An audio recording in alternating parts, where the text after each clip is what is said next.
Good evening. We're here in the dining hall in Trinity College, and we've just come out of an in-camera dinner with the Chief Executive Officer of the Leinster branch of rugby, Mick Dawson. Mick, you're very welcome here this evening to Trinity. You give a fantastic insight into Leinster rugby, and for the benefit of those that couldn't attend this evening, I have a few questions for you. I'm very interested to know about the state of Leinster rugby in terms of the forthcoming season. What are your aims and goals?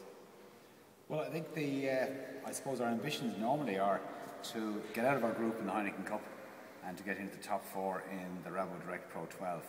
Obviously, with the World Cup at the moment, we've 14 players away in the World Cup.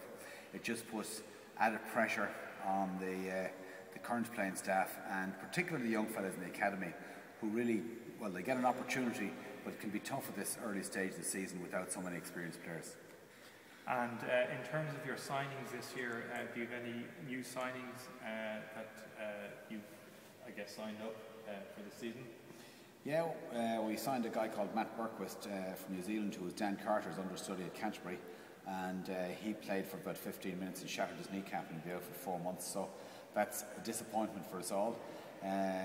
We also signed a tight head prop called Nathan White, who came in from New Zealand as well, and he is there to understudy Mike Ross and Jamie Hagan, and a guy called Stephen Sykes from South Africa, who's from the Sharks, who's played about 6 years of consistent Super 14 rugby, and he'll come in and hopefully cover for the likes of Leo Cullen, who's away at the World Cup. So they're the kind of overseas players, but I suppose the big hope for Leinster rugby is the young fellas in the academy, the Andrew Conways, the Brendan Mackens, that these guys can actually step up to the plate and become the new stars of the future.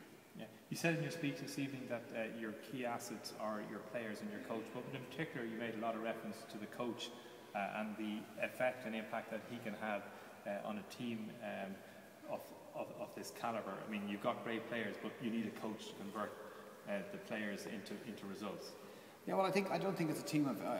I think the manager stroke coach of any sporting organisation, whether you have great calibre or not, is hugely important to the whole ethos and integrity of what happens. And if you have good players, I think it's a real bonus. I think great coaches need good players.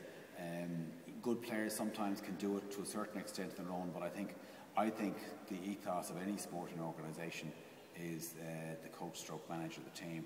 That's where the real action is, and I would say Joe Schmidt has been fantastic and successful for us, and prior to that Michael Cheika made a huge contribution in his 5 years here. Yeah. Well, maybe just to wrap this up, it's fair to say that Leinster rugby has played a phenomenal part in the recent success of Ireland's form at the World Cup, and we I guess all support Ireland for the rest of the campaign. And I'd like to thank Mick for coming here this evening and sharing with us in camera some very interesting insights. Thank you. Thanks. I'm delighted to be here. Thanks for asking me.